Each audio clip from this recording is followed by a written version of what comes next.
Мен сиз менен бөлүшө турган маалыматтын мааниси чоң жана өтө кооптуу потенциалга ээ. Сиздин кээ бирлериңиз мен сизге айта турган нерсем жөнүндө эч качан ойлонбосо керек. Бирок ошол эле учурда ар бир адам өмүрдүн кыска экендигине жана бизге берилген убакыттын ичинде канчалык кыска өмүр сүргөнүбүзгө жана канчалык аз нерселерди жасай алгандыгыбызга нааразы. Ал эми жакшы кабар болсо биздин кыска өмүр узак күндөрдөн турат. Биз жөнөкөй эсептөөнү жасай алабыз. Ал үчүн бизге калькулятор, кагаз жана калемсап керек болот. Мен сизди кунт коюп угуп, эч нерсени өткөрүп жибербейсиз деп ишенем. Менин аргументтерим бул өз жашоосу үчүн жоопкерчиликти алууга даяр адамдар үчүн иштелип чыккан жөнөкөй математика. Демек, чындыктын баарын билгенден кийин көңүлүңүздүн чөгөөрүнө даяр болуңуз. Бирок, ушул учурдан баштап жашоодо бир нерсени өзгөртүүгө да даяр болуңуз.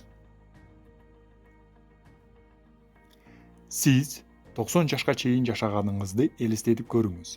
Элестетиңиз, 90 жыл жашадыңыз. 1970-жылы туулуп, 2060 жылы 90 жашка чыгып каза болдуңуз дейли. Мына бакыт, 90 жыл бул көп убакыт. Көпчүлүгү 70-тен 80-ге чейин жашашат. Кээ бирлери кумарларынын кулу болсо, 60, ал тургай 50 жашында өлүшөт. Бирок, орто эсеп менен 70 жаштан бир аз ашыгыраак жашашат. Мейли, сиз 90 жашка чыктыңыз дейли. Бул санды 365-ке көбөйтсөңүз, 32.850 келип чыгат. Болду. Бүт жашоо 32.000 күндүн ичинде өтүп кетти. Андан да жаманы, 32.000ден 3.650 күндү алып салыңыз. Баары бир жашай албай турган 10 жыл. Анын үстүнө башында 4 жыл, аягында 6 жыл алып салыңыз. 29.200 күн болуп калат. Ал эми бир күндө 24 саат бар.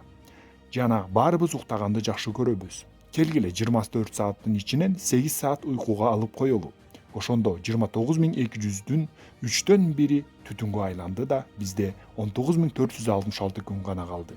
3000 жумадан азыраак. Тагараак айтканда 2780.